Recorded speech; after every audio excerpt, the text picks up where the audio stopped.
This is Michael Spedden, and welcome to Fowl Players Radio, your one-stop shop for all of your pop culture needs. We feature interviews from musicians, actors, comics, dancers, authors, and much, much more, up-and-coming artists and beloved favorites. We've got it all, people on stage, backstage, out front, and behind the scenes. Sit back and relax. Let's have some fun. Hey, I'm Rob Galpin. And I'm Craig Stiegel. And I'm Mark Schenker of Gaston, and you're listening to Michael Spedden on Fowl Players Radio. Hi, this is Randy Jackson from Zebra, and you're listening to Fowl Players Radio. And folks, welcome back to another episode of Fowl Players Radio. Michael Spedden here, and tonight's guest is Gavin Evick. I met Gavin a few months ago. His band was opening for Zebra down at Tally Ho when I was down in Leesburg, Virginia for that show, and they did a great job. A great sounding band, a good young band, and I think you'd really like them if you saw them. And so I had him on the show tonight, and he's got such great stories. You know, his father being in show business, and Gavin Hades, the guitar player for the Gavin Evick band, joined us tonight. He's a great guitar player, and his father was also in the business. So it was really great to hear them tell stories about growing up and the people that they knew growing up and getting into the business, and, you know, how helpful it's been to have, you know, fathers that are there to not only coach you well, but give you a real reality check about what this, you know, show business is really like. All of Gavin's social media links will be in the show notes, so please go there and support them. And again, buy the merch, buy the music, support our local artists. It really goes a long way, and it's very much appreciated. So, folks, we will be back with Gavin Evick right after these words. The Fowl Players of Perryville, the Mid-Atlantic's premier murder mystery company, have upcoming shows on the Western Maryland Scenic Railroad, Fifth Company Brewing, Susky River Beverage Company, Madigan's Waterfront, Maryland Party Boat, and more. If you are interested in seeing a show, our website is www.fowlplayersofperryville.com, and if you are interested in booking us, please reach out to us at fowlplayersperryville@yahoo.com or 443-600-0446. Remember, every Tuesday from 4 to 6 p.m. and Sunday at 3 to 5 p.m. Eastern Time for the replay is The Back of the Rack, the Michael Spedden Show on 97underground.com, Baltimore's pure rock worldwide. We feature blasts from the past, songs you forgot you liked, hidden gems, classics that never die, local and national act interviews, and music from up-and-coming and beloved classic bands. Go to www.97underground.com and download the free app today and listen to us wherever you go, anytime, anywhere. Also, see our archive of interviews on YouTube at 97 Underground Michael Spedden. We thank you for watching and listening to Fowl Players Radio. Our main website is www.fowlplayersradio.com, and our YouTube channel is youtube.com/@fowlplayersradio. Remember, please support our guests in their endeavors. Shop small and buy local. Links to their books, albums, tickets to their shows, and much, much more can be found in the show notes of each episode. Enjoy today's show.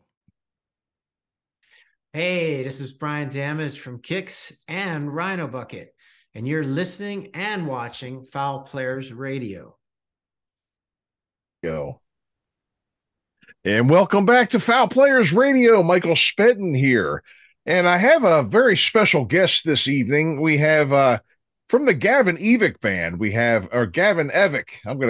There we go again. All right. I'm on a roll today, guys. Gavin Evick and Gavin Hades are here. And they've got a lot of great stories. I happened to meet these guys at Tally Ho down in Leesburg, Virginia, opening for Zebra. And they did a great set that night. It was a very enjoyable set, very well done.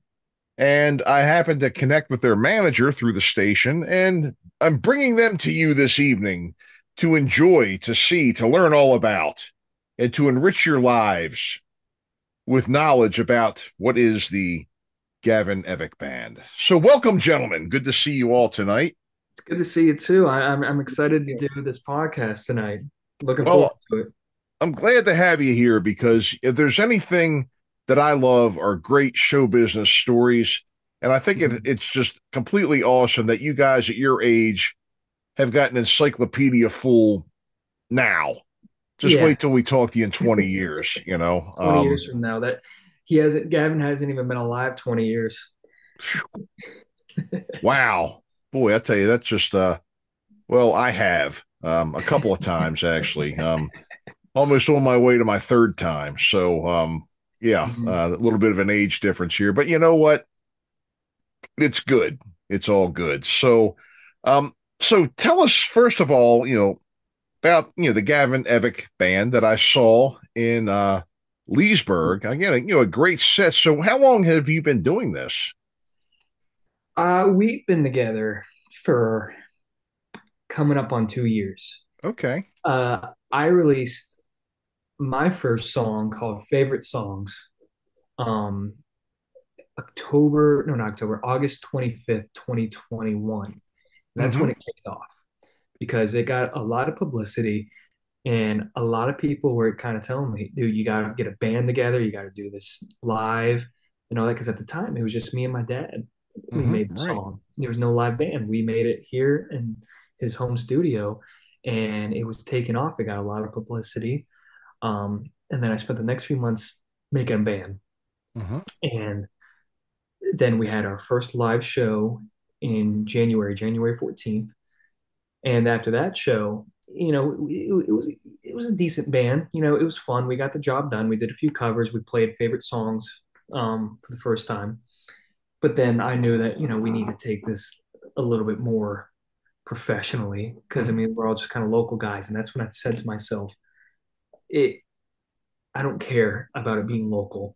I'm not going to look at the people within a 30-minute radius to practice. I'm going to look in a 4-hour radius Mm-hmm. and see if there's people this good that are willing to travel for practice and travel for shows and really take it seriously. That's what I want to do. So then that's when, I kind of had the idea to let's get Gavin Hades in the band. I mean, I met Gavin Hades probably a year prior to that. Mm-hmm. And, my dad and his dad have known each other for a long, long, long time.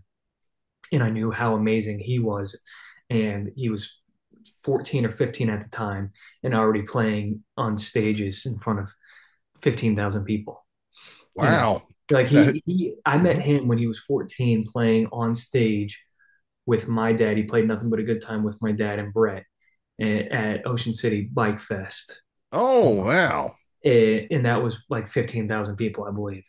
And that's the first time I met him. So, and I knew that he was professional. He looked good. He had that stage swagger, and Yeah. he plays fucking Mm-hmm. amazing, as you could see. So then when he joined the band, that's when it really took off. And we've been considering changing it to the Gavin Hades band instead of Gavin Big Man. I'm kidding. That'll never happen.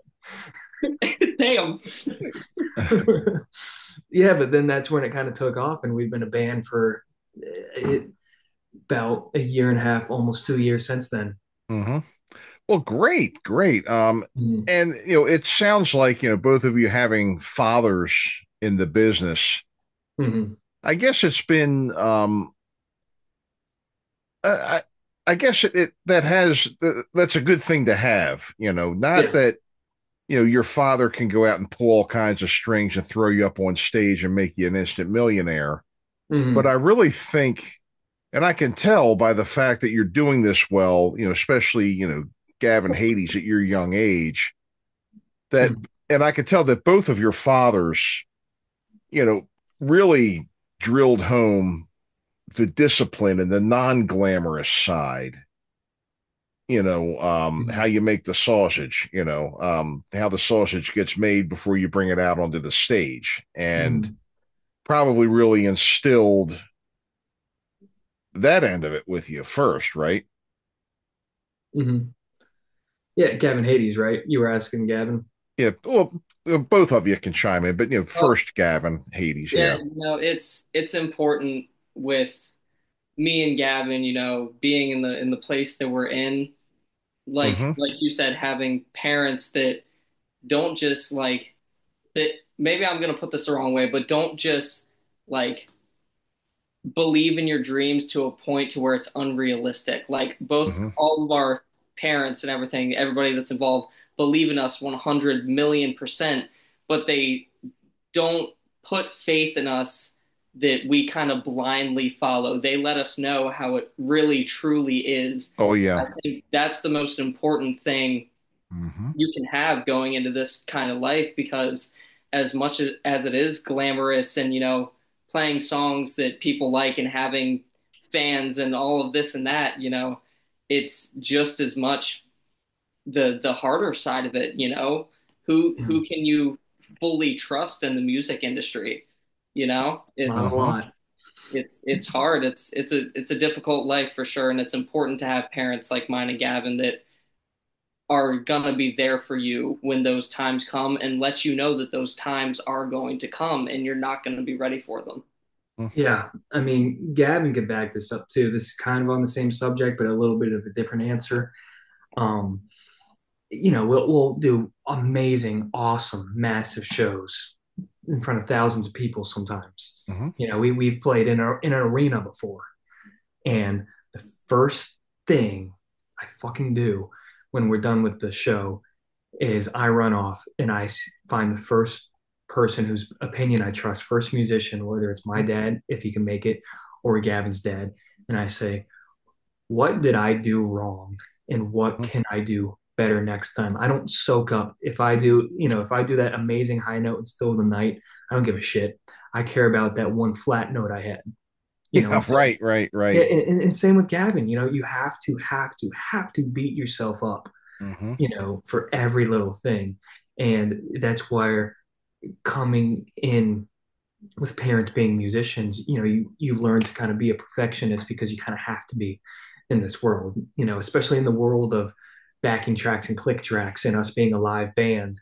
Oh yeah. That's what we're competing with, and 90% of the audience doesn't give a shit if Yeah. you're on a click track or not. They remember how tight that one band was that was on a click track, Mm-hmm. and they're not going to give you any more credit for not being on one. And we're not on one.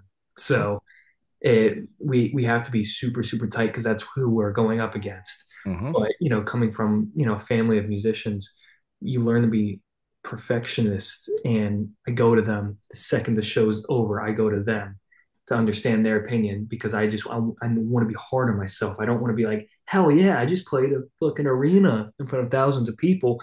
No, I sang a Mm-hmm. flat note. That's what I give a shit about. Right, right. So I mean, and it's gets a little unhealthy. There's Mm-hmm. there's healthier ways to have a mindset about that, but that's just how I am. Is I know that I got to be the best musician I possibly can be, and I believe Gavin's like that too, and that's why you see him everywhere. The 17-year-old guitar player who's a fucking prodigy and just so fucking good is because he's that guy that spends 5 hours a day still playing guitar. I'm that guy that, even if I could do all these cool high notes or sing decently, every time I'm in the car, I'm still doing my warm ups, Right, right. or still learning how to do this or taking vocal lessons. You Mm-hmm. got to keep going harder and harder. And that's where having a parent musician comes in, is the mindset, Mm-hmm. I would say. And I'm sure too that you need that kind of feedback, and you really need the kind of feedback from somebody who knows what they're talking about. Mhm. Because there's a lot of things where you may make a mistake or hit a sour note or fudge up a chord or something like that, Mhm. where maybe the average audience member may not notice it, but your fathers would, and Mhm. you need that kind of feedback. Yeah. There's times when my wife comes to my shows. My wife's in the business as well. Mhm. She'll come to my shows, and I'll have page after page of notes of things that we could have done better or things that just didn't happen. Yeah. Because a lot of times it's really hard to tell how you look up there, how you sound if you can't hear what's coming out on the other end. Yeah, no, 100%, man. I mean, and I recently, in the past few months, have switched to using in-ears. Mm-hmm. And every single show, I put less and less in my ears. Right, right. I only have my vocal Mm-hmm. and his guitar. That is Okay. all I have. It's sometimes I'll throw a snare in there if I need more snare, if it's a bigger Mm-hmm. stage, maybe a Right. little bit of bass, but you can feel the bass on the floor. And it's like I want so badly to listen to all the harmonies or this or hear how the room sounds because I'm so proud of the product that we've created and how big our band sounds. And every show it gets better and bigger. We have 6 members and we have all these harmonies and it just sounds so great, but I never get to experience it because I I need less and less in my ears, because I need to focus on me. If I have, like his harmony like way up, then I have a hard time hearing me, or if I have this or that. So it's hard. I definitely want to hear the show, so it's getting harder and harder to critique. But that's when the bigger and bigger shows we're doing, the more I know that there's a trusted um someone's opinion that I trust in the audience that I go to first and I ask. But I will ask Gavin because he's not 100% Sure. ears yet. He's still on wedges. He's trying to switch to ears, but I will always ask everybody, including my band, how they think I did or how Mhm. they did. We that's the first thing we communicate as a band. We don't get all like, oh my God, we just did this. We just played the whiskey. We walk off Mhm. asking each other, how did we do and how can we be better? Right, You agree, right. Gav? Yeah, yeah. I mean, and all of that comes from, I'm not calling any bands out specifically, but it comes from a lot of the time bands are kind of picked and planted and everything. Like, Gavin can tell you more about this too, but we'll get together for practices and sometimes we won't get anything done because we're all just hanging out and having a good time because all of us are actually friends and, brothers, if that's what you want to call it. Brothers have just as many times laughing, having fun, just as many times as we spend pissed off at each other, trying to be better and push ourselves and get this Mhm. done. I think it's a healthy balance of both. You Mhm. sure do. You sure do. Yeah, but And there is no shyness of being hard mhm. on each other too. Yeah, There's no, Right, no right, shyness of that. yeah, right. because all that comes from the mindset of your best is never good enough, and if you think it is, Mhm. you're done. How Oh how can yeah. you be the best at something? You can't. And the moment you start thinking that you're the best at whatever you're doing, you can't learn anymore. Yeah. Yeah. There's always a bigger fish. There always is. There always is. And I'm sure, not only, helping you improve yourselves and getting this kind of feedback and toughing you up to improve your live performances, but It the other has. thing too, that I'm sure your fathers both probably had a few words with you about was preparing for the studio. Mhm. The studio is actually where I learned how to sing the most because, Yeah. like, are you familiar with, are you a studio musician too? Like, you're familiar with your way in the studio? Um, Truthfully, I'd have to say I haven't done any music in the studio for about 15 years, but Okay. I do go places and I do narration and voiceovers and Yeah. books on tape and things like that Yeah. in a studio. So yeah. So I'll say this, this is my personal experience. Personal experience, like it's different for everybody else, is it's Hmm. really where I learned how to sing. I took vocal lessons from a guy named Tony Harnell, Hmm. who sang in TNT and he sang in Skid Row for a while. And he taught me a lot of the basics. But where I learned how to sing is I wrote that song I was telling you about, favorite songs, Hmm. the first song that we released. And I had the idea and I just got done with vocal lessons and we would record it. And as I was recording, my dad, my dad's also a vocal coach, but he wanted me to learn from somebody else that wasn't biased. Um, and we would go into the studio and we would record it and be like, okay, that was a good take. And then he was like, then he would send it to me and I would take it and then he'd be like, okay, now practice this, this, this. And then we'd come back in the next day and it was a million times better. And I re-recorded favorite songs. It took a year to record because I re-sang that song 1,000 times because I was Hmm. learning how to sing while singing that song in the studio. And this is why I was asking you if you know your way in and out of the studio. There's a plugin called Melodyne. Is Hmm. basically um, kind of like an auto tune, but it shows on a grid all your pitch and your notes. Hmm. And what it does is you sing a line and it shows you how pitchy you were, right? And you could take each note that you sing and move it up or down to whatever note that you want it to be. It's like a grid. Oh And yeah, yeah, yeah. that helped me learn how to sing because it it's such a great tool because it's a visualization of how flat I am. And like if I don't have a good ear, I can be Hmm. like, okay, what I thought was D is actually a little bit less or more than I thought it was, or higher. Yeah, yeah. That's where I learned how to sing and get and find that pocket is watching that's how flat I am or that's how sharp I am, and then kind of getting better into it. And now I don't use autotune or Melodyne or any of that stuff. Because we don't fake it here. We're rock and roll. Yeah. But I use it as a tool to learn how to sing, and that's how I prepare myself in the studio. Right, right. I'm sure Gavin's had other experiences too, but that was just my personal story. The studio, the studio, the studio. My God.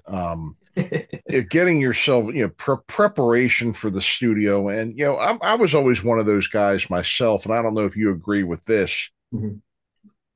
I could walk out, I mean, if the day ever came when I was booked at Wembley Stadium or something like that, it was packed, I would have absolutely no problem walking out there and playing.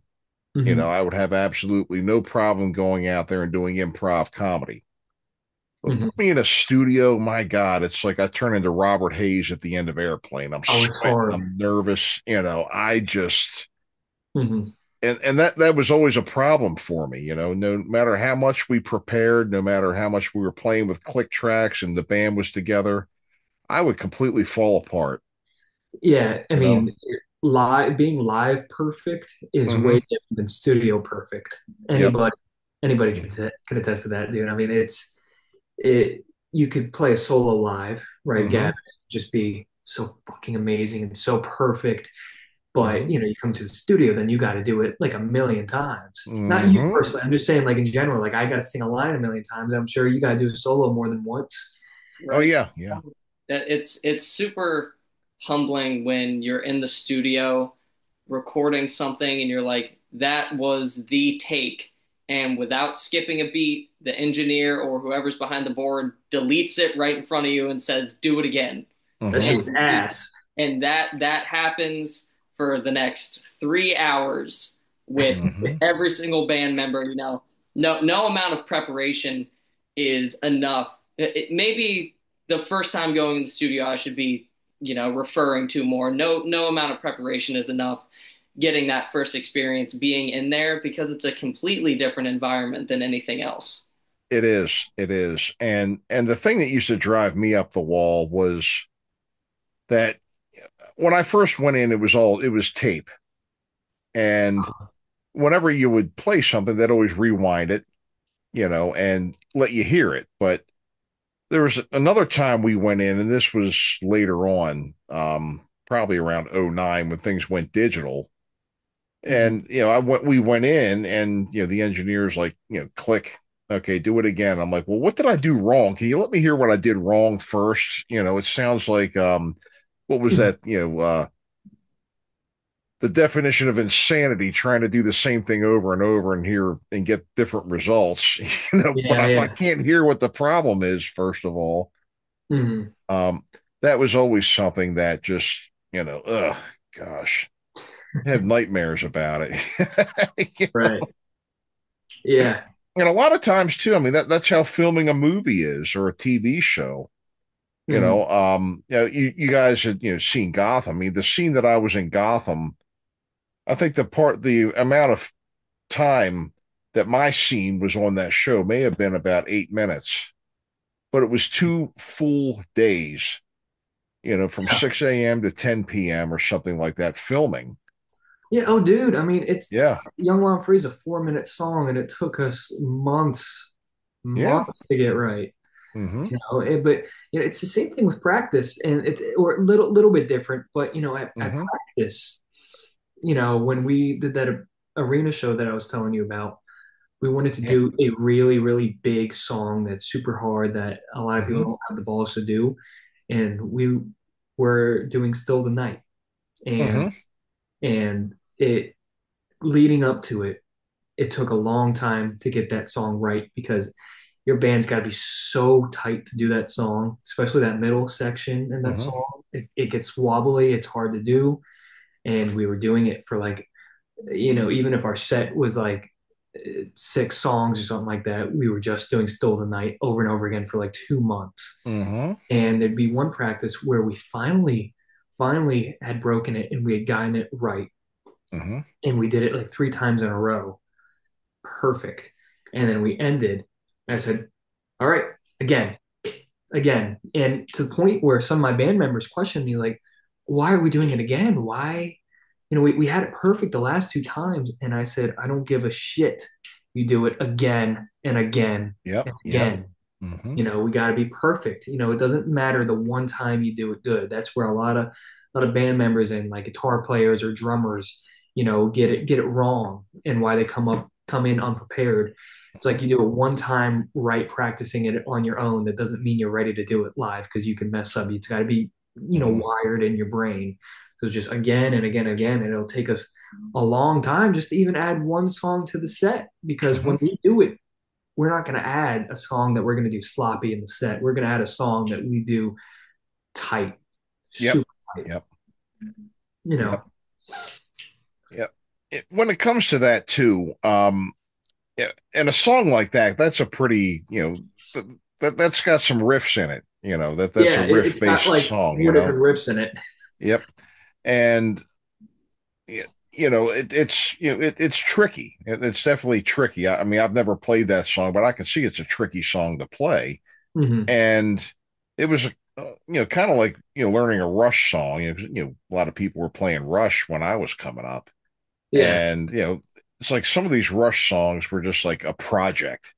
You work on yeah, it a little bit each week, and you yeah, finally and, get and it. they're complicated. But what's funny is, not that I was alive at the Hmm. time, but when Still the Night came out, that whole era of like late '80s, when Hmm. like Hysteria came out, that album. And these songs started to become more than lead guitar, lead vocal, two harmonies, bass and Hmm. drums. Like early Van Halen was that. Hmm. And Right, right. a lot of these bands, it started to become, now you got 16 layers, now you got 32 layers.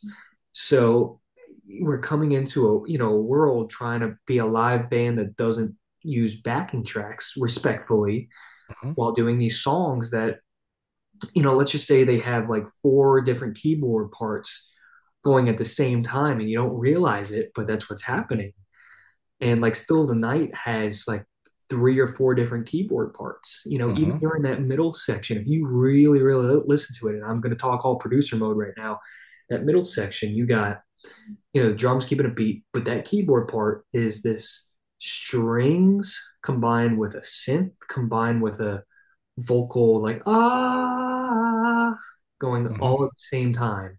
And then you got guitar going, and it's just all this, and you got to figure out how the hell can you put all of this together without using backing tracks. And it's getting harder and harder with Yeah. that's just '80s stuff. I mean, our new song, Young, Wild and Free, that's got a lot of tracks on it. And we're Hmm. finding a difficult time, trying to be able to do all this. Like it's got like six, at least 6 different types of vocals going during the chorus.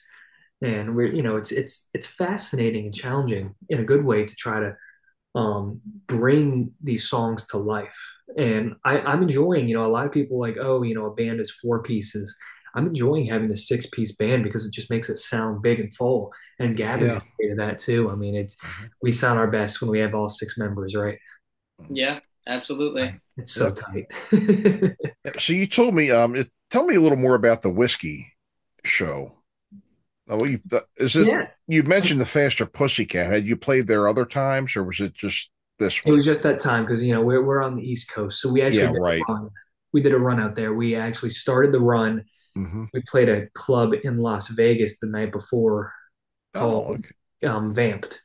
Vamp okay. is a widely known club. Vince Neil used to own it. Mm. Yeah, so we went there, and we're starting to do these runs now where it was fun across the country. Where we got there, we got and I've been to Vegas. I don't think the rest of my band had been to Vegas prior to that. Um, Hmm. we landed the night before and we just walked around the strip. just having fun, walking in Yeah, all the casinos and all that. Gavin right. sneaking, right? Mhm. um, and it was there was a lot of bonding time too on that trip because we've done so many local shows, but really going over and seeing the world, that's my favorite part, man. That's my favorite part of this job is traveling and seeing the world, even Mhm. if it's a small town in the Midwest. I love seeing everything, Mhm. across the country. But we did the show and one of the bands, dropped out at Vamp, so um we headlined in Vegas, a town we've never been to once, and we had a decent draw. I think we got about not a lot, like 100 people out there for a headline show to a town we've never been Mhm. to before, and we just had fun. We just partied. We did a long, long set, almost 2 hours. We were just having fun, and Wow. we got out of there at about 1 o'clock, 1 p.m. No, 1 a.m. 1 a.m. Mhm. Packed up, didn't go back to the hotel. We drove straight to fucking Los Angeles. Yeah. And it was just go, go, go, go, go. We got probably Mhm. a couple hours of sleep at the hotel we checked into, Yeah, yeah. and in Los Angeles. And then we just got up and didn't have that much time to explore or have fun. We went straight to the whiskey. And because they're so go, go, go there, whiskey a go go. But that was so stupid, sorry. Um but they're You so know what? Some of the ones I've told on this show, believe me, that's, hey, don't worry about it. yeah. But we got there early, man, because it just we were so afraid of missing something. Because like I told you in the last interview, they were early with Hmm. us about we went on earlier than the schedule said, and we wanted to be there, and it was just so nerve-wracking for 25 minutes. We are all of our hometowns knew we were doing this and were proud of us and rooting for us to do this. All this big massive lead up, all these flights we had to plan and do, all this money we had to spend in hotels and flights and Hmm. everything, and we were on and off in 20 minutes. I mean, that's kind of my story about it. But Gavin could repeat his story about just how crazy and weird it was there, unlike any other show. Right, Gav? And you said Yeah. they had 9 bands that night too? 9 bands. Okay, so go on and tell your side about it again, Gav. No, so I mean, you basically kind of covered on everything, but one thing I'd like to add is you see, all these famous places and all these bands, and you see them going around, and you see the people that have played at a lot of these venues. It's how do I want to put that? It's nice to go there and see it in person and be like, wow, it is real. Like these things really did happen. Like that they happened, that Hmm. all of it happened, but being there and experiencing it in person is kind of a whole different thing. You get this feeling of like, wow, how am I here right now? Like, Mhm. Yeah, yeah. I understand. It was the same way at CBGB's in New York, Mhm. playing there, and also like 930 Club and a couple of the other places that my bands did years ago. Yeah. It is something. It's just, and I understand that feeling when you walk there and you standing there and you're looking out, you're like, my gosh, I'm standing right where all these other people Right. were, and And it's. I'll say this, probably the coolest thing in my opinion is I was nervous and I don't really get nervous, but um I found this not found this out, but it's a common knowledge, but I realized this when we played in Las Vegas the day before is those bands on the West Coast are nothing like the bands on the East Coast. They're Hmm. just different. They're sleazier. They're tight. They're tight. They're sleazy but tight, if that makes Hmm. sense. Because sleazy Yeah, yeah.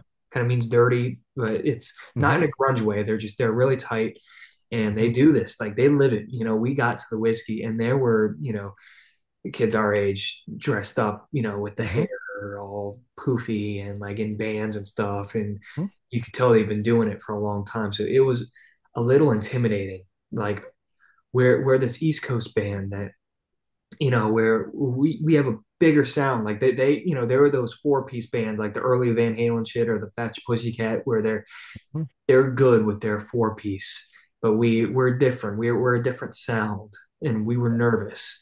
and it's We, go ahead.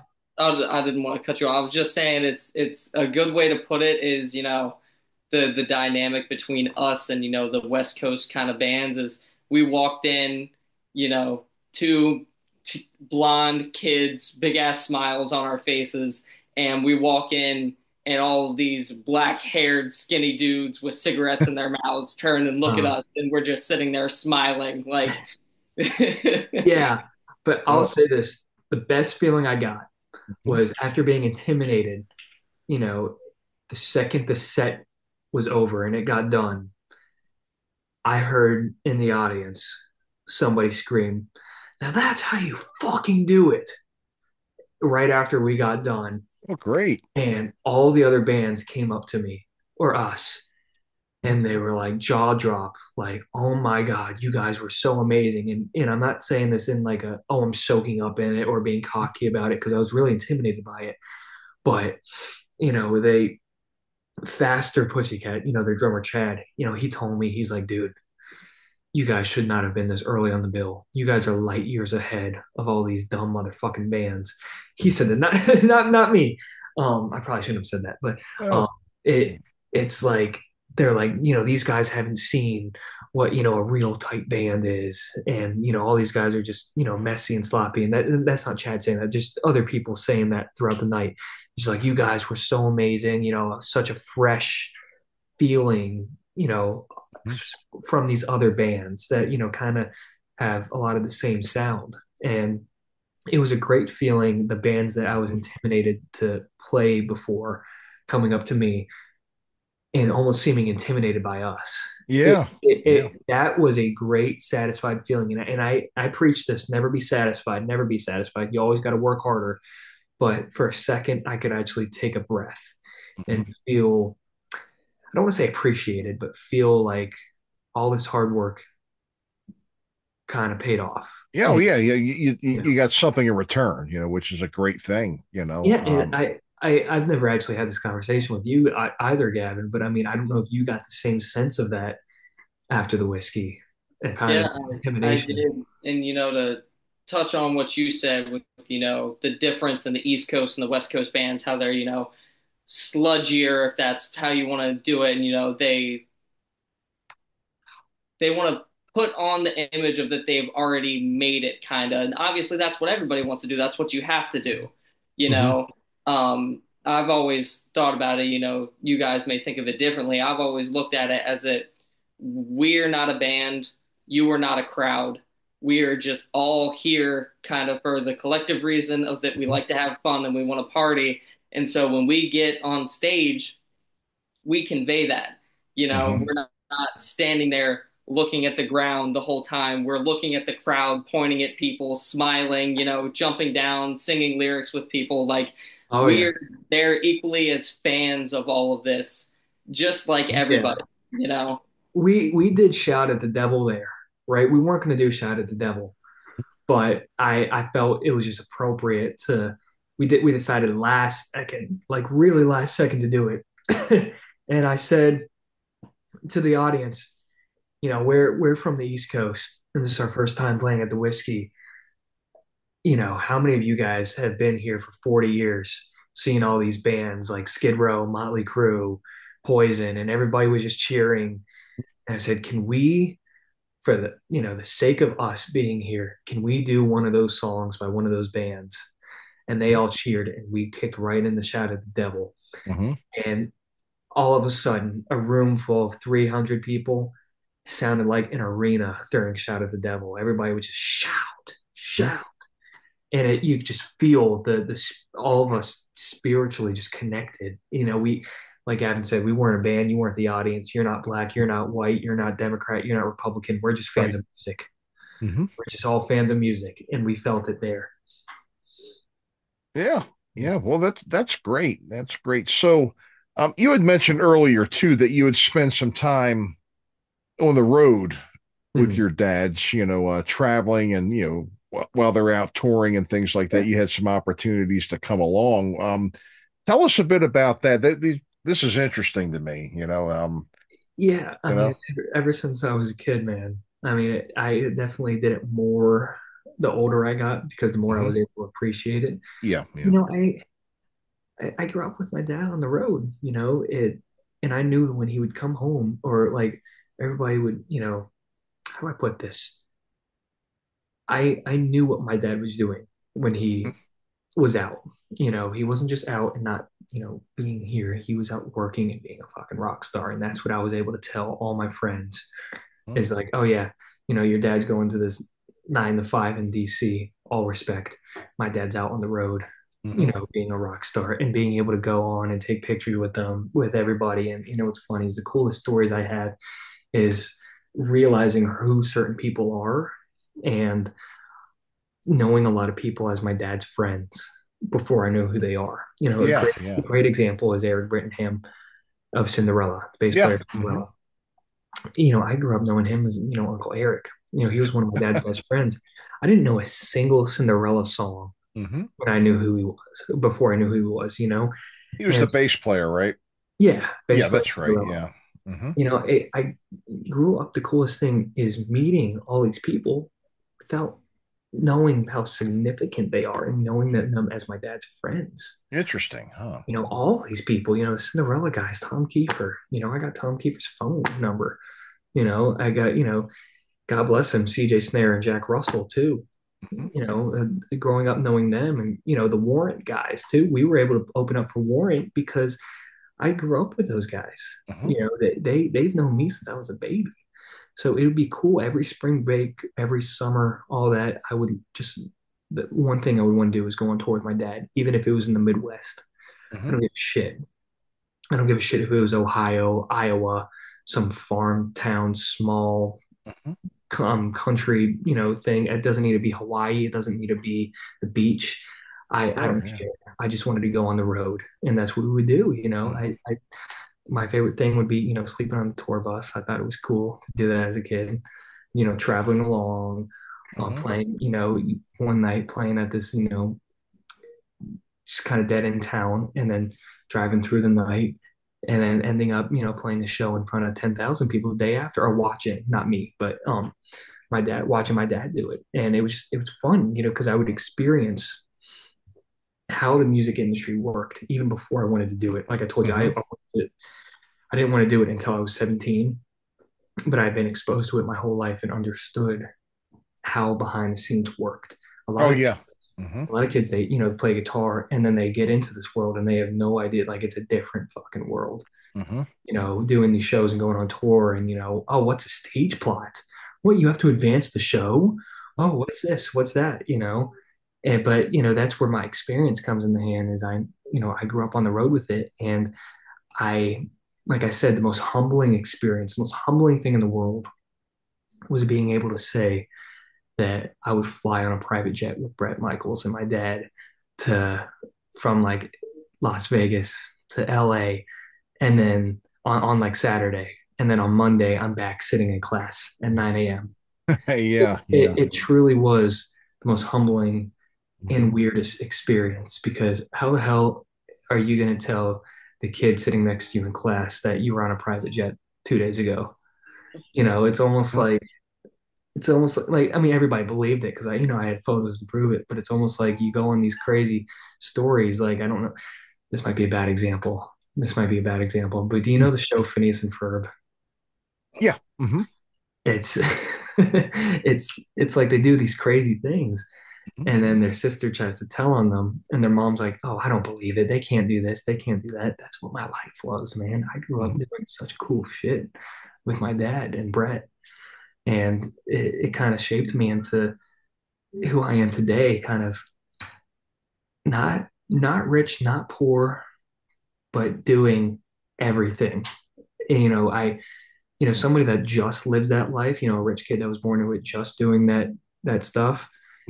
They're not appreciative, and they're not old, and they don't do these small town things. They don't appreciate it.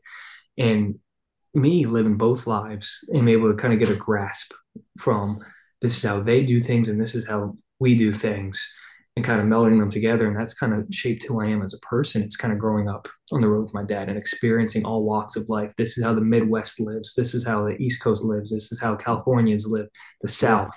Everywhere, experiencing, wow, the world is a lot bigger than Maryland, DC, and Virginia. It is, and it's always a lot of fun. That I always enjoyed going to other towns Hmm. and seeing how other towns and other people would react to us. Hmm. And the thing that I always thought was fascinating was that there are some things that DC liked about my bands that Baltimore didn't, and Hmm. vice versa. There were some things that New York, you know, the people in New York liked about us that, they may not have liked the same things. And you do get a well-rounded appreciation, or a well-rounded understanding of what people really think of you when you're out Hmm. on the road and playing in different areas. Do you Yeah. agree? Yeah, 100%. And you learn to appreciate it too. Like Hmm. I love meeting people, Me and too. I'll Me I'll too. acknowledge it, on stage too. Is even at the last show, like at Zebra, you were at the Tally Ho one, you weren't at the one in Pennsylvania the day after, Right. Hmm. and we were in Pennsylvania, and the whole day everybody was just being so nice and so Hmm. family friendly and this and that and just great. And even on Hmm. stage, I said, why is everybody so fucking nice here? Why is everybody so nice? And it just, Hmm. I really appreciate understanding how everybody lives in different towns because it's all different. It's Yeah. all Yeah. different. And I'm not saying like, oh, one's nice and one's mean, but I'm Hmm. saying like so many different towns and states have different values and different appreciations. And that's Hmm. why I really, really love and appreciate doing that. Not just traveling and seeing cool land sites, Hmm. understanding culture. Like I love experiencing and witnessing the culture in different states and traveling. Like I said, Midwest is nothing like California. Oh, I It, agree. it's I love experiencing it all. Oh, sure, sure. You're absolutely right about that. Mhm. You're absolutely right about that. And so you said you were kind of taking a break Mhm. from doing shows for a bit because you're going to kind of go in and focus on really polishing up your product, getting some originals out. Mhm. Do you have any plans, months from now, or are you just kind of keeping it open for a while? As far as shows go, Yeah. Hmm. yeah, I mean, we definitely have a couple really, really, really cool shows that are in the books, not that haven't been announced yet, but we got some really, really big things coming. Hmm. Um, some cool opening shows, some festivals, um, just some really cool things. But like I said, right now, for a year and a half, we've had two, three originals that we've been playing, and then like four, five, six covers. And I'd like to switch that. I would still like to do a couple covers. I would like a set where we have like six originals and two covers. Yeah, sure, sure. That's a great set because Hmm. I wouldn't change how we did things the first year and a half of being a band because I will say the biggest mistake, and a lot of people disagree with me, the biggest mistake that a band at our level, an original band makes, um, is rushing out Oh, eight, yeah. eight songs that just aren't great, and you lose the attention of Hmm. everybody in the audience. Because here's the thing: if you got like we have right now, three really good high quality songs, and you Hmm. fill the rest of the gap with some covers that everybody loves, then you get the attention. Because if somebody's out, at the bar in the venue, and then they hear fucking Still of the Night, they're gonna run in, and then you play your song afterwards because you Hmm. already reeled them in, and they're like, "Oh wait, I like this song too," rather than no offense to any other band, but kind of boring them with maybe if you have eight originals, five of them kind of really filler. And I'm not saying that to attack, but I'm saying that I feel like that's a big mistake that a lot of bands at our age or our level make is they will rush out a bunch of songs Oh, and yeah.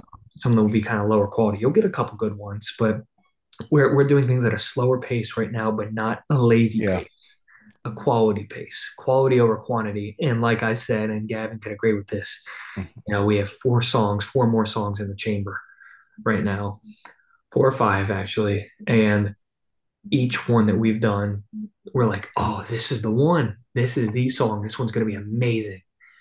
And then we write the one after that. And we're Yep. like, holy shit. And then we're like, this one, oh my God, that one's five times as good. Yeah, yeah, yeah. Yeah. So I would say we have four really, really, really good songs right now, but there's one or two of them that I think a lot of people that have heard it would be really, really, really surprised if it didn't take off and Right. was a hit. It Right. like it's everybody around you wants to praise you Hmm. and say like, oh yeah, that song's amazing. This one's gonna take you. But this one that we have right now, all those people that have been with us along the way have said like, dude, I mean, these two songs that you guys do, Young Long Free, it's amazing. It's great. Hmm. This song, if it's not a hit, I don't know what's wrong with society. So we got a lot of things that we're, you know, in the books, but we're making sure that it's the right way. Releasing it and recording it the right way is so fucking important. Oh, it is. It is. And So you can't rush the studio. You can't rush performing no, songs out before their time, and yeah, that is a big mistake because a lot of younger people just don't realize they just want to get it out there no matter what. And mhm, there have been times when things just aren't ready, not rehearsed well enough, just not ready. And you really do have to pick and choose and be kind of very disciplined and very humble about it, and just be like, hey, mhm, well, it's just not ready, and you don't want anybody seeing it, before it's time to go. But I yeah, think that's definitely great advice for anybody who, again, if you're serious about getting it out and doing well, you really got to be disciplined and be very take your patient with time it. Yeah, and, for and sure. know this, as an opening band, and I hate saying this, Hmm. um, but know that when you're an opening band, Hmm. most people hate you. Most people see Yeah, you yeah. see you as 45 minutes to an hour getting in the way of who they bought the ticket to come see. Well. So, well, most of the time, I do enjoy some opening bands, but Hmm. if 99% of the people there bought a ticket to go see this one band, and they're Hmm. like, oh, okay, I have to sit through an hour of this opening band, Hmm. the odds are against you. So you got to do your job to make sure you win over everybody because you're not just neutral, you're in the way most of the time. Yeah.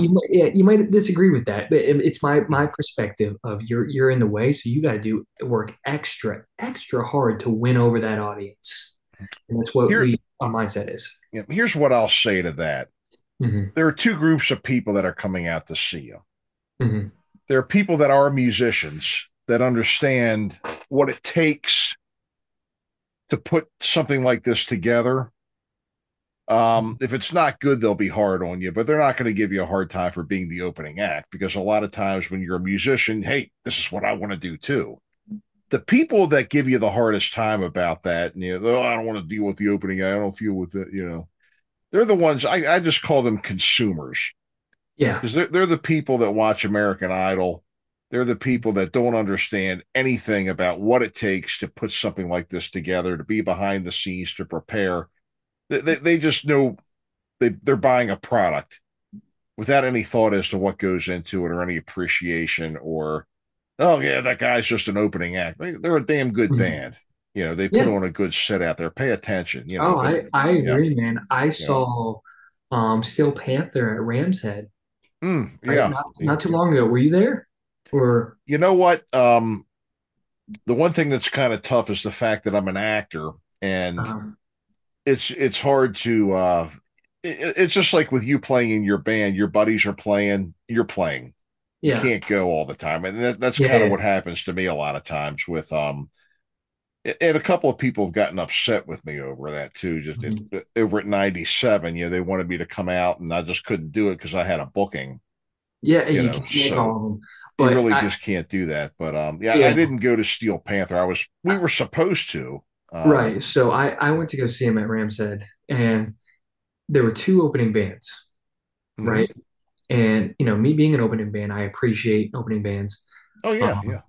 but the first band that came on, I felt like every other member in the audience, and I was just like, Hmm.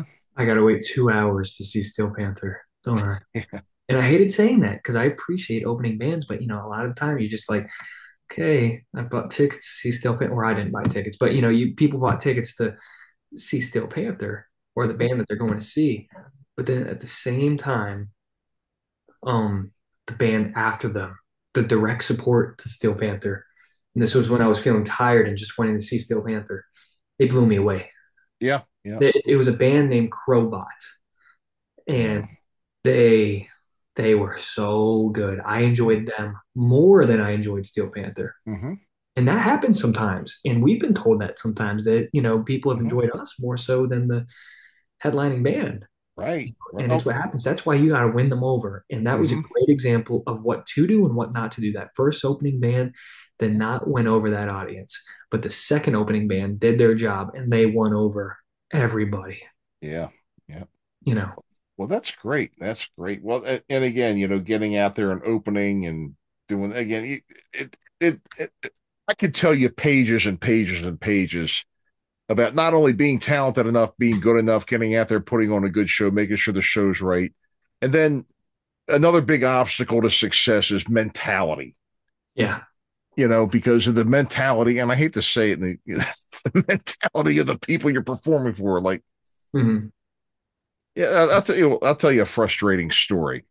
Hmm. A friend of mine, well-established band for many years, selling CDs, and they've Hmm. probably got about 35 originals, and they also go out and they were doing for a long time, 3 or 4 sets of covers and then originals mixed in. So they were selling CDs, and somebody comes over and says, "Does this have you doing Barracuda by Heart on it?"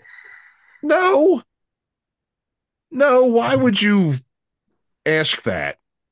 Hmm. It's just it's how dumb the public is sometimes. It's just Yeah. like, so. Well, I'm glad things are going well for you. I tell you what, why don't you take a minute or two here and just give us your, as we say, your shameless plugs, Shameless plugs. Yeah, I mean, website, shows coming up, anything you want to shamelessly plug. And don't worry about shamelessness because there is none, and it's all over to you. Here we go. yeah, I Ready? mean, we got our personals, our personal social line, just find me at Gavin Evick. Mm-hmm. I'm just Gavin Hades on everything, just first and last name. Keep it Mm-hmm. simple. Yep. Hmm. Great. Yeah, Great. And we have a band page, the Gavin Evick Band, and we got a website, the Gavin Evick Band, mm-hmm. GavinEvickBandShop.com. Yep. Okay. There's stuff like that, and we post all upcoming stuff on our socials. Gavin's way better about posting than I am. Way better at posting. That everybody yells at me for it. I'm so bad at social media. I'm, Mm. I'm so anti social media, but that Hmm. he posts all the time. So you just follow Yep. us on our socials. Hmm. Great. Great. Mhm. Great. Well, guys, it's been a pleasure. It's been an absolute pleasure having you on tonight, getting to know you, getting to meet you and everything. And Mhm. please come back anytime you like. Anytime you like. It's been a pleasure. I've really enjoyed listening to your stories, and I'm just fascinated with all the great things you've been able to encounter, this young in your career. And I wish you all the best. Mhm. Your band, I mean, you all, again, I saw you. I mean, you definitely got great chops, just very well done. A well done show. Music, the music was great. And Mhm. kudos, great job. He carries it. It's Hmm. it should be the Gavin Hades band. Hmm. Well, Or hey, the Logan Blake band. I'm yep. kidding, but it's the two of us together, man. It's the duo. I Well, mean, you're only as good as your worst member, but we push each other to be the right. best we can, and we've done stuff without each other. He's got his projects, I've done some stuff, but I mean, Hmm. it's a unique duo with both of us, even when creating music. I Right. mean, you could Right. attest to this, Gav. I mean, it's creating music together. We do our own stuff, but the way we push each other, it complements each other because I got so much knowledge about the guitar and he's got so much knowledge about vocals Hmm. too. So it's like it's not just I'm the singer and he's the guitar player. We're the musicians, we're the band, right? When you say Yep. so.